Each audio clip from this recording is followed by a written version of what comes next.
How to get more speaking gigs is high on the agenda for most speakers. Marketing gurus and speaker coaches tell you what you can do, but in this video you're going to hear from a speaker agent and get a different perspective on what does and doesn't work. I'm Neil Fellows and I'm a speaker agent representing thought leaders and change makers. I started out in sales and marketing, then I became a speaker, then I mentored speakers on the business of speaking before I became a speaker agent. This means I get you. I get what it's like to be on stage, and I also get what it's like to build a business brick by brick that includes speaking. But what's different about me though is that I also get what it's like to be on the other side of the fence, the booking side.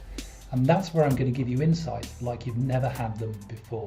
The aim of this video series, How to Survive and Thrive as a Speaker, is to help you get more speaking gigs, get paid more, and get representation with an agency. Speakers want to get more public speaking gigs as they develop their careers, and they want more of those speaking gigs to be paid. In this video, I'm going to share with you 3 things a lot of speakers do that don't work, and I'll also share why it doesn't work, and I'll also share with you what does work so that you can shortcut success. As a speaker agency, we're approached by speakers looking for representation because they see an agent as being a route to finding more speaking gigs. When we ask these speakers why they want more speaking gigs, they give us reasons like, I want to share my message with a wider audience, I want to make more money, or because I just love speaking. And here's what speakers typically do to get more speaking gigs. Once someone decides to become a speaker, the first thing most do is they try to get more speaking gigs themselves. They may have maybe some initial success, especially if they know people who maybe run events. Maybe they've got a really good network, or maybe they've got people who run networking events. But pretty soon they'll find that they've exhausted that list and they've given a lot of presentations away for free. These first gigs give the speaker a chance to get used to speaking in front of their audiences. They also give them a chance to try out their presentation material, and it gives them a chance to grow in confidence and refine their material based on the audience and the host's feedback. But after a time though, the speaker gets hungry to begin earning from speaking. And that's totally understandable. It's evolution at work. When you add up how many hours it takes to draft a presentation, rehearse it, create the slides, maybe do a download or some handouts, it starts to add up into hours, if not days, of unpaid effort. That's not to mention the added costs of travel to and from the venue and the travel time. So the desire to get paid then is actually nothing more than a reality check. It's the next step that really matters if the speaker is going to become serious about speaking on the circuit. But what happens next? Because the speaker wants to get paid, the target audience changes. The speaker now needs to look outside of their initial network and maybe beyond free events. And now they need to be prepared to ask for a fee and expect to get paid one. At this point, a number of things happen. The speaker realizes that finding gigs requires outreach, building and nurturing relationships, and filling in application forms. The speaker realizes that they need to be able to ask for their fee and negotiate well, and the speaker needs to be able to handle rejection. Not all speakers enjoy outreach. They realize that maybe they don't have the discipline, maybe the dedication, perhaps the time, and in some cases even the will for it, because a large part of outreach is building relationships. As we know as agents, nurturing those relationships takes time. Also, not all speakers are comfortable negotiating their own fees and asking for payment. And they also struggle with rejection, which can often feel quite personal. And sometimes when someone who's booking a speaker then lowballs you as a speaker or shifts the goalposts during negotiation, a lot of speakers find it hard to hold their ground and often just kind of suck it up, perhaps get underpaid for doing that event, and maybe even end up hosting the whole event into the bargain. At this point, A speaker may look for help for those paid gigs. Often, the first person they turn to, especially if they're on a budget, is a VA. Here's what happens next. The VA hired to get more speaking gigs is very likely going to start from scratch and build a contact list. The challenge they have is finding stages that a relatively unknown speaker can speak on and get paid. This approach can take months to yield results and can often produce little by way of return. That means that you have to pay a VA a lot of money up front for not very much on the back end. I liken this approach to sitting down to dinner with an empty plate. You're hopeful it'll get filled.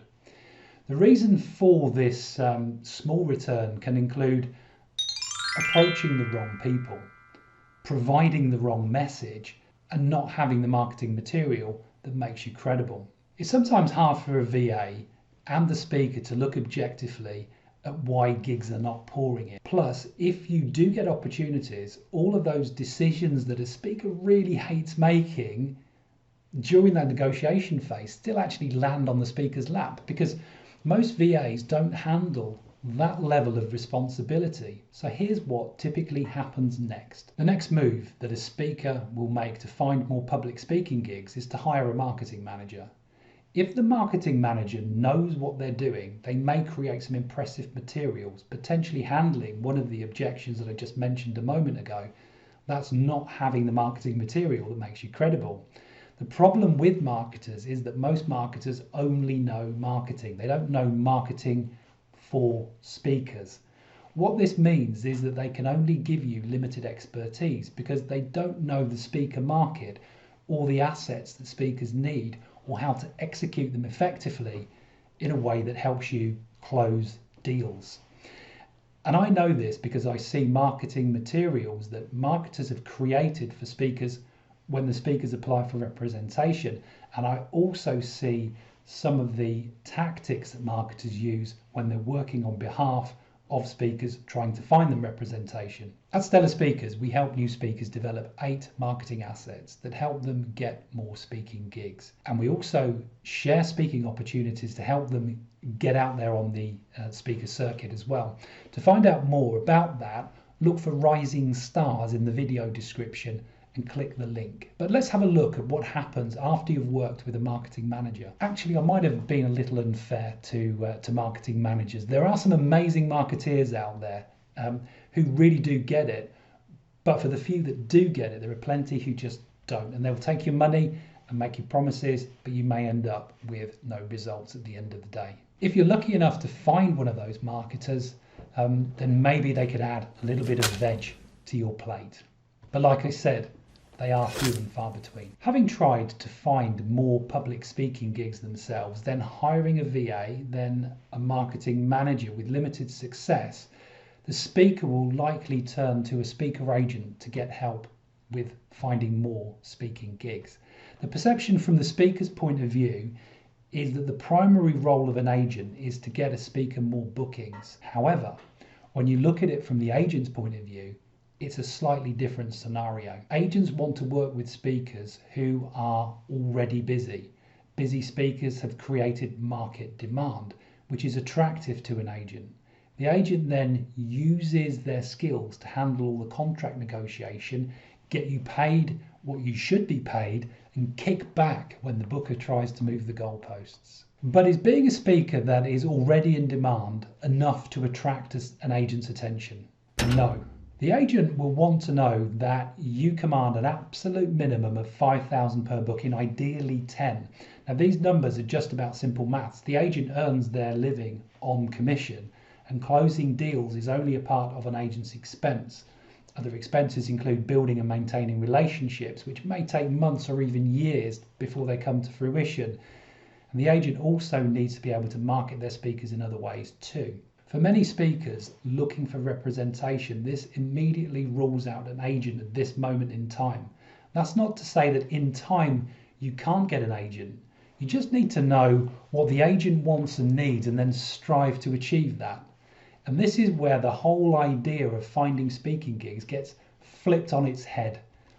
The problem isn't about searching for more speaking gigs. It's about developing something that Others will dive deep into a forest in the dead of night, in the middle of winter to find. It's about developing something so useful to your target market that they will beg you to speak on a topic and reward you handsomely for doing so. The problem is most speakers are too impatient, naive, and maybe desperate to build their speaking career like this. This creates an opportunity for the few who are willing to go the extra mile. Here's the opportunity. Because most speakers don't do what's necessary, there is a chance to stand head and shoulders above them by just following the advice that I'm about to give you. If you follow this advice, you'll find it easier to get booked. If you don't follow this advice, you'll continue to struggle. What an agent wants is the same thing as a speaker booker wants. The agent and the speaker booker, when I say speaker booker, I mean the person who books speakers for events. What we both want, the agent and the booker, is we both want credibility. Now, to be credible, you need to know two things. Firstly, there are 3 levels of speakers. And secondly, all speakers need 8 assets in place to get taken seriously. You'll find more information about the 3 levels of speakers in videos 2 and 4 in this series, where the topic is about getting paid as a speaker and increasing your fees. And I'll talk about the 8 assets throughout this series, and you can find out more about creating those assets by joining our Rising Stars program. As I said, there's a link in the description of this video where you can find out more. That said, let's get back to credibility. Credibility is crucial for the speaker booker. Imagine they've just been asked to put on an event. Before booking you, a speaker booker will reach out to their network and an agent that they know. They will accumulate a number of recommendations. They'll sift through those recommendations and they'll narrow down the potential speakers. At some point, the question of trust and credibility will bubble up in their mind, and that's the crucial moment where new and aspiring speakers miss out because they don't have the assets in place at a high enough standard to show that they're credible as a speaker. In this video about how to get more public speaking gigs, I've shared 3 things a speaker does to get more speaking gigs and why they don't work.